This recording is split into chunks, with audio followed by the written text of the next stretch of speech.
ज्यादातर लोग अपनी जिंदगी में इसलिए असफल होते हैं क्योंकि वो, मैं आपको सच बता रहा हूँ, कई बार बड़ी चीजें इसलिए नहीं हो पाती। और सुनिए, आदमी दुनिया को वैसे ही देखता है जैसा वो खुद होता है, और दिखने के बाद भी अगर आप में बेचैनी नहीं उठती, यानी आप वही हैं। हर बेईमान को सामने वाले में कुछ ना कुछ बेईमानी दिखता है। भगवान ने ये दुनिया बनाई बड़ी अच्छी, जिसको जो चाहिए उसको मिलेगा।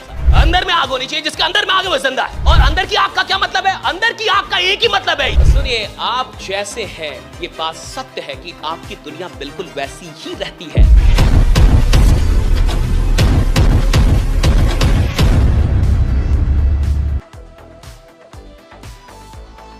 तो अगर कंपनी में कोई एक आदमी भी महीने का करोड़ कमा रहा है या 50 लाख कमा रहा है, यानी उसने तो दिखा दिया, ना कि हो सकता है। बाकी लोगों को तो दिख गया ना।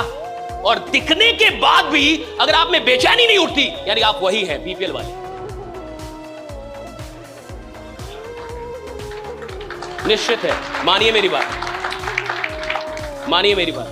अगर दिखने के बाद कोई बेचैन नहीं होता ना, अगर दिखने के बाद उसको आग नहीं लग रही ना कि ये आदमी 10 लाख कमा रहा है, ये आदमी 10 लाख कमा रहा है, ये आदमी 20, उसको आग नहीं लग रही, और वो ऐसा सोच रहा है कि ये 20 कमा रहा है, ये इसका भाग्य है, मैं 2 कमा रहा हूं, मेरा भाग्य है। तेरा भाग्य नहीं, तू बहुत ही दुर्भाग्यशाली आदमी है। तू गड़बड़ दर्शन लेके पैदा हो गया है। तू वही आदमी है जिसको 20,000 पे भी शक था, मान या मत मान। तो वो आदमी है जिसको ये शक था कि 20,000 भी आएगा कि नहीं। ये वही बीपीएल वाले हैं जिसको 20,000 में भी शक था उसको। और सुनिए, आदमी दुनिया को वैसे ही देखता है जैसा वो खुद होता है। एक बड़ी छोटी सी अच्छी कहानी है, आपने कई बार सुनी होगी कि एक लड़का एक लड़की, छोटे बच्चे खेल रहे थे। एक लड़के के पास जो था मार्बल्स थे, वो कांच के मार्बल्स गोल गोल से, और लड़की के पास स्वीट्स, मिठाइयां थी। तो लड़के ने कहा, बड़ा अच्छी सीख, बड़ी अच्छी। लड़के ने कहा कि तुम मिठाइयां दे दो, मैं मार्बल्स दे देता हूं तुमको, एक्सचेंज कर लेते। तो लड़की ने कहा बिल्कुल सही है, उसको मार्बल्स चाहिए थे, उसके पास मिठाइयां थी, बच्चे को मिठाइयां चाहिए। बच्चे ने समझदारी से क्या किया कि एक सबसे बढ़िया वाला जो मार्बल था, कांच की जो गोली आती है, बचपन में कई लोगों ने खेली होगी, उसको चुरा के रख लिया और बाकी सब कुछ दे दिया। लेकिन जो लड़की थी बेचारी, उसने सारे जो स्वीट्स थे उसके पास, सारी मिठाइयां दे दी। बात निपट गई। रात में अब वो जब लड़का सो रहा था तो उसके मन में एक बात आने लगी कि क्या पता लड़की ने भी सबसे बढ़िया मिठाइयां रख ली। उसको नींद नहीं आ रही थी। वो ये सोच रहा था कि जैसे मैंने एक सबसे बढ़िया मार्बल रख लिया, क्या पता ऐसे ही लड़की ने भी सबसे बढ़िया वाली मिठाई रख ली, जबकि लड़की ने सब कुछ दे दिया। लेकिन इस आदमी के ये दिमाग में क्यों चल रहा है? क्योंकि ये बेईमान है। हर बेईमान को सामने वाले में कुछ ना कुछ बेईमानी दिखता है, और हर बेईमान आदमी को लगता है कि हर आदमी अपने स्वार्थ के लिए काम कर रहा है। आप उसके सामने संत महात्मा क्यों ना लेके आ जाए, फिर भी वो बता देगा कि इसका क्या स्वार्थ है। हर आदमी दुनिया को उसी नजर से देखता है जैसा वो खुद है। और सुनिए, आप जैसे हैं, ये बात सत्य है कि आपकी दुनिया बिल्कुल वैसी ही रहती है। भगवान ने ये बड़ी अच्छी व्यवस्था बनाई कि जिसको सिगरेट पीना है उसको सिगरेट पीने वाले मिल जाते हैं, ढूंढना नहीं पड़ता। जिसको दारू पीना है उसको ढूंढना नहीं पड़ेगा, कोई पोस्ट नहीं करना पड़ेगा कि दारू पीने वाले कृपया कर इस नंबर पे कांटेक्ट करें। उसको तुरंत मिल जाएंगे साहब, तुरंत। किधर भी छोड़ दो उसको, वो माहौल जमा लेगा अपना, उसको मिल जाएंगे, राइट। जिसको सत्संग में जाना है उसको सत्संग में भी जाने वाले मिल जाते। भगवान ने ये दुनिया बनाई बड़ी अच्छी, जिसको जो चाहिए उसको मिलेगा साहब। आपकी जैसी सोच है, आपकी दुनिया बिल्कुल वैसी ही है। ये दुनिया ना तो अच्छी है ना तो बुरी है, ये दुनिया ना तो खराब है ना तो बड़ी अच्छी है। ये दुनिया वैसी जैसे आप जैसे दुनिया बिल्कुल। आप ईमानदार हैं, आपको बड़े ईमानदार लोग मिलने लगेंगे। आप 100% लगाने वाले, आपको मिलने लगेंगे। आप कमाल करना जानते हैं, आप चाहते कोई क्रांति आए, आपको क्रांति वाले लोग मिलने लगेंगे। आपको पता है what I am saying, right? कोई मोहब्बत करे, उसकी मोहब्बत पूरी ना हो, नुकसान तो है, इसमें कोई शक नहीं, लेकिन उस मोहब्बत से कम नुकसान है। लेकिन कोई मोहब्बत करे लेकिन अंदर से वो मोहब्बत ना हो, अब ज्यादा नुकसान हो सकता है। और देखिए, झूठ में भी कितनी शक्ति है, फंसा तो झूठ भी देता है। झूठ भी फंसाता है। आजकल तो आप एक धंधा कर रहे हो और भी धंधा कितने मार्केट में चल रहे हैं। आजकल तो शादी वाला नया धंधा शुरू हुआ है, पूरी परिवार बनी हुई है, शादी होती है, रात रात तक सारा माल समाप्त तो फिर वो दूसरी जगह शादी करते हैं वो लोग, ऐसे चलता है, राइट। लेकिन आप सोच के देखिए, मोहब्बत तो की होगी उस आदमी ने, दिखावटी की, आदमी फंस तो गया। झूठ से भी आदमी को उतना ही डरना चाहिए साहब। आपको ये लगता है ना कि आप ऐन मौके पे काम पे उतर जाएंगे, ऐन मौके पे सर मैं लग जाऊंगा, नहीं होता साहब। अगर आप लगातार कुछ दिनों तक आराम करते रह गए तो आपको फिर स्टार्ट करने में बड़ी परेशानी होती है, बड़ी परेशानी होती है। फिर आदमी को समझ में नहीं आता कि अब वो फिर से कहते हैं ना, बहुत लोग आपको मिलेंगे कि सर वो एनर्जी नहीं आ रहा, वैसा सर वाइब्रेशन नहीं आ रहा, वैसा कुछ हो नहीं रहा। क्यों नहीं हो रहा? क्योंकि तू 6 महीने तक नालायक रहा है, एक दिन नहीं। 6 महीने तक तूने मौज मारे हैं, 6 महीने तक तूने आराम किया है, 6 महीने तक तूने इग्नोर किया है, तब जाके 7वें महीने में ये बीमारी पकड़ी है। ये ऐसे नहीं पकड़ी है, ये एक दिन में नहीं होती ये बीमारी, राइट। It takes time. और हर आदमी जिसको बहुत आगे जा रहा है वो इस बात को समझने लगता है कि भैया मुझे किन चीजों से बचना है।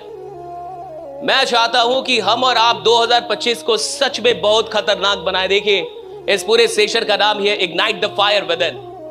अपने अंदर आग लगाइए, क्योंकि मुर्दों में तो बाहर से भी आग लगा दिया जाता है। जो आदमी मुर्दा है उसको तो बाहर से ही आग लगा दिया जाता है, उसकी तो पूरी व्यवस्था होती है, 10 आदमी मिलकर लगाते हैं उसको आग। अंदर में आग होनी चाहिए, जिसका अंदर में आग है वो जिंदा है। और अंदर की आग का क्या मतलब है? अंदर की आग का एक ही मतलब है, ये दिल मांगे मोर। अंदर की आग का क्या मतलब है? देखिए, अंदर की आग का क्या मतलब है, इसको समझिए। अंदर की आग आप में है या नहीं है, इसका क्या मतलब है? एक ही मतलब है, ये दिल मांगे। अगर आपका ये दर्शन है कि ये दिल मांगे मोर, यानी आपके अंदर में आग है, अभी भी वो आग है, ये दिल मांगे मोर, राइट। मेरे को 5 लाख आ गया है और शहीद 50 आ गया और शहीद, ये दिल मांगे मोर। और मैं आपको सच बता रहा हूं, कई बार बड़ी चीजें इसलिए नहीं हो पाती। सुनिए, किसी टीम को बर्बाद करने के लिए 11 में से 11 प्लेयर को घूसखोर नहीं बनाने की जरूरत है, कोई एक। अगर 11 में से कोई एक करप्ट हो जाए ना तो टीम हारने के लिए काफी है, एक। अगर आपको किसी टीम को हराना है और गलत तरीके से हराना है, 11 प्लेयर नहीं खरीदने आपको, किसी एक को आप खरीद लीजिए जो बिक जाए। बस एक आदमी जो बिक गया है ना 11 में, वो उस टीम को हराने के लिए काफी। 11 नहीं खरीदने होते साहब, एक को आपको एक का जमीर खरीदने के लिए और वो जमीर बेचने के लिए एक। और सुनिए, मैं ये भी नहीं कह रहा कि दिन रात काम करे आदमी। मेरे बड़े भैया तो he was learning share market सीख रहे थे 2-3 साल पहले। तो मुझे बोले कि शेयर मार्केट तो सीख ही रहा हूं, तो कुछ और भी कर लो क्या? तो कुछ और भी काम कर लूं, कुछ और करूं? मैं कहा मत करो। मैं कहा कि या तो तुम शेयर मार्केट करो, या तो सो जाओ, या तो मूवी देख लो, फिर सो जाओ, फिर शेयर मार्केट करो, फिर सो जाओ, फिर शेयर मार्केट, फिर सो जाओ, फिर शेयर मार्केट, फिर सो जाओ, फिर ट्रेड करो, फिर सो जाओ। मैंने कहा कि जहां से पैसा कहीं और से आए ये काम मत करो, मूवी देखने चले जाओ, मैच खेलने चले जाओ, बट पैसे के लिए एक ही काम करो। अगर सच में बहुत बड़े शेयर मार्केटियर बनना चाहते हो तो अगर आदमी पैसों के लिए 10 काम कर रहा है, सुनिए, वो किधर भी कोई बड़ा नाम नहीं बना पाएगा। थोड़ा पैसा जरूर बना पाएगा, मैं मानता हूं, लेकिन बड़ा नाम नहीं बना पाएगा। और बाद में जीवन में साहब, पैसा उतना काम और उतनी खुशी नहीं देता जितना कि नाम देता है, कि भैया नाम बनाए, पहचान। आप इससे जितने भी लोग यहां पे आए हैं, मुझे लगता है ये 500 ये सीरियस लोग हैं। कहना कि आप सीरियस हैं तब आप यहां पे आए हैं। और ज्यादातर लोग अपनी जिंदगी में इसलिए असफल होते हैं क्योंकि वो सीरियस नहीं होते। They're not serious about their dreams. They're not serious about their family. They're not serious about their life. ज्यादातर लोग जो नाकामयाब मुझे देखते हैं, मुझे लगता है वो सीरियस नहीं है। They're not serious. और मुझे लगता है कि जिंदगी एक सीरियस बिजनेस है। Life is a serious business. जीवन कोई मजाक नहीं हो सकता, जीवन एक सीरियस चीज है। और हर आदमी की जिंदगी से भैया 24 गया, कई साल निकल गए, फिर 25 है उसके पास। और ऐसे भी लोग होंगे जिन्होंने 24 में कुछ भी खास नहीं किया, जहां थे वहीं रह गए, 12 महीने ऐसे ही बिता दिए। जो कर सकते थे वो नहीं किया, जो रेजुलेशंस बनाए थे उसको पूरा नहीं कर पाए, और 24 की शुरुआत में जैसे थे 24 के अंत में भी वैसे ही रह गए। कैलेंडर बदला, जिंदगी नहीं बदली। और हर साल कैलेंडर बदलता है, सबकी जिंदगी नहीं बदल पाती। और सुनिए, पैसा कमाना, क्योंकि जब सिस्टम काम करता है ना, तो पैसा तो बेवकूफ आदमी भी कमाता है। जब सिस्टम काम करता है ना, तो गधे भी पैसा कमाते हैं। मैं तो खुल के बोलता हूं, जब सिस्टम काम करता है ना, तो गधे भी पैसा कमाते हैं। सवाल पैसा कमाने का नहीं है, सवाल है पैसा कमाते कमाते ऐसा इंसान बनने का कि लोग आपसे जुड़ के ये बात कहना शुरू कर दे कि अगर सर ना मिलते तो जिंदगी ना बदलती, सर मिले तो जिंदगी बदली। राइडा, सर ना मिलते तो जिंदगी ना बदली, सर मिले तो जिंदगी बदली है मेरी। राइडा, अच्छा, लीडर कौन होता है? लीडर वो होता है जो थोड़ा खतरनाक आदमी, थोड़ा खतरनाक, थोड़ा खतरनाक आदमी। डरपोक आदमी लीडर नहीं बनता। और बहुत सारे लोग डरपोक होते हैं। डरपोक आदमी के लिए लीडरशिप नहीं है। Leadership is all about courage, right? Courage to fight, courage to face any situation, right? Courage to not give up even at the worst condition, right? Leadership करेज का काम है। कई लोग कहते हैं ना कि नेता बनने के लिए एग्जाम होना चाहिए। अरे नालायक, नेता बनने के लिए एग्जाम नहीं होता। नेता को कभी एग्जाम देना में, एग्जाम का काम ही नहीं है नेता बनना। बहुत सारे पढ़े लिखे लोग बड़े डरपोक होते हैं। जो जितना पढ़ लेता उतना डरपोक हो जाता है। कई बार तो मैंने यही देखा, पढ़े लिखे आदमी को एक लाठी मार दो, उसका पूरा खानदान अंदर रहेगा, घर से बाहर ही नहीं निकलेगा।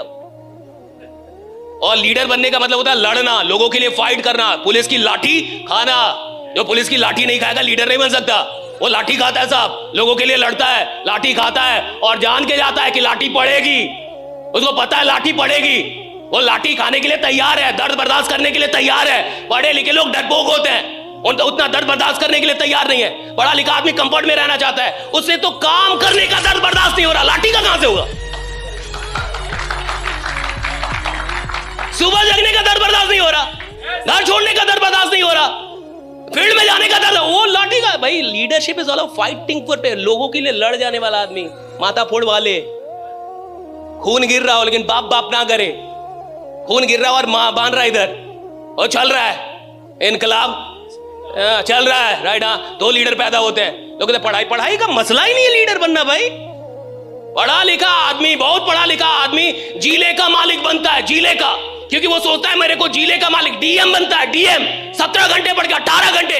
उधर कोई आदमी लालू यादव जैसा आता है, कहता मेरे को पूरा राज्य चाहिए।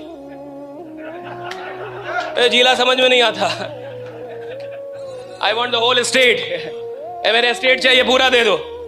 वो सीएम बन जाता है। दोनों की नॉलेज में कितना अंतर है, डीएम और, लेकिन पावर किसके पास ज्यादा है? क्यों? क्योंकि सोच किसकी बड़ी है? तुमने जिले के बारे में सोचा और कोई राज्य का मालिक होने के बारे में सोच क्या चल। लोग कहते हैं गड़बड़, गड़बड़ नहीं है साहब, तुम्हारा दिमाग गड़बड़ है, तुम समझ नहीं पा रहे।